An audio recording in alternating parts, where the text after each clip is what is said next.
Back when Laura and I were raising kids, I found myself constantly frustrated by the messiness of the house. When they would come back from school, they'd leave their backpacks on the floor, their coat would be on the floor, their socks, their shoes. There was a trail of evidence all over the house. And the worst part of it was in the kitchen. When they would make something, everything would be left out.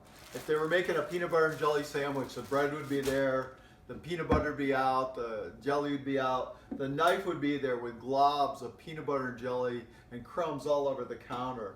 It drove me crazy.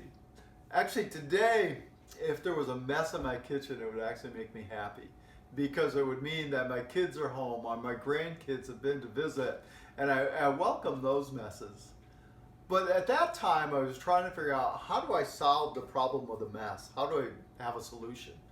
And there was a backpacking phrase called leave no trace. And I had a stroke of genius one night. I thought, this is it. I figured out the problem to our messiness. That what the phrase means is basically when you go camping, whatever you carry in, you're supposed to carry back out. And if somebody comes up to a campsite where you are, there should be nothing that says you were camping there. And I thought, this is genius. And the problem was that it didn't work. The natives rebelled. Actually, I myself didn't do a very good job of keeping it. We live in a world that's broken. It's constantly moving towards disorder.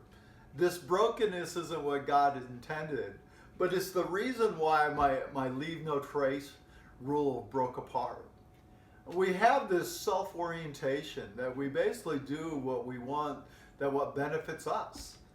Let me explain how this fits into God's story and this theme of looking at God's character that we're looking at. The first part is creation in the beginning. And Pastor Steve did a great job of talking about creation. How God created a world that was good, and it was beautiful, and it was unbroken. And then the problem is the next step of the story is this issue called betrayal, where the world is betrayed against and the brokenness takes place. We have famine, we have floods, we have earthquakes, we have illness. We have viruses that affect us, viruses that affect dogs, viruses that affect the plants. There's so many examples of brokenness in our world. Yet in the middle of this brokenness, God's love and care and compassion is shown. He enacted a plan of redemption. And on Wednesday, Pastor DP did a great job of looking at the scriptures and tracing that thread of redemption through the scriptures. There's a storybook, a children's Bible that I like called the Jesus Storybook Bible. And it actually looks at the thread of Christ that's traced throughout all of scriptures. And I recommend it to adults because it's a great place to read and understand this thread of redemption throughout the scriptures. People don't have a good track record of doing right and seeking after God. God's own people, his chosen people, continually turned their back on him and went away. I've been reading in Jeremiah, and in Jeremiah chapter 7, starting at verse 8, Jeremiah writes, "Behold, you trust in deceptive words to no avail. Will you steal, murder, commit adultery, swear falsely, make offerings to Baal, and go after other gods that you have not known? And then come and stand before me in this house, which is called by my name, and say, we are delivered, only to go on doing all those abominations. Has this house, which is called by my name, become a den of robbers in your eyes? Behold, I myself have seen it, declares the Lord."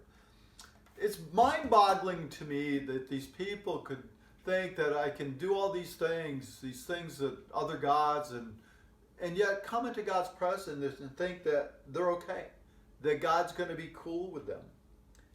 What's amazing to me behind this all is God's response. Even though they're faithless, God remains faithful. Later in the book of Jeremiah, the prophet writes, this is Jeremiah 29, verses 11 through 13.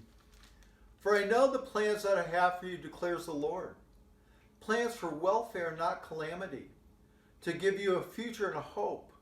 Then you will call upon me, and pray to me, and I will listen to you. You will seek me and find me when you seek me with all your heart. We live in a broken world, and we're broken people who struggle in so many ways. Maybe you're struggling now.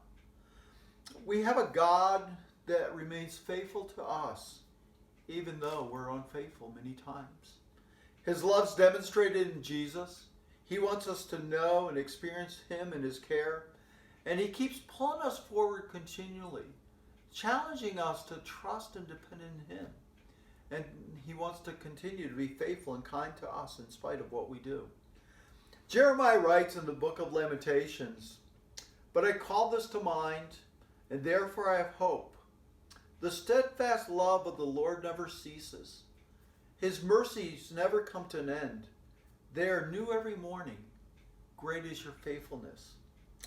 We look forward to that time when family and friend can gather, when we can make our table messy and have people at our house. But until then, we encourage you to find strength in God's faithfulness, that the character of who He is would encourage you and pull you forward. There's hope because God is faithful to us.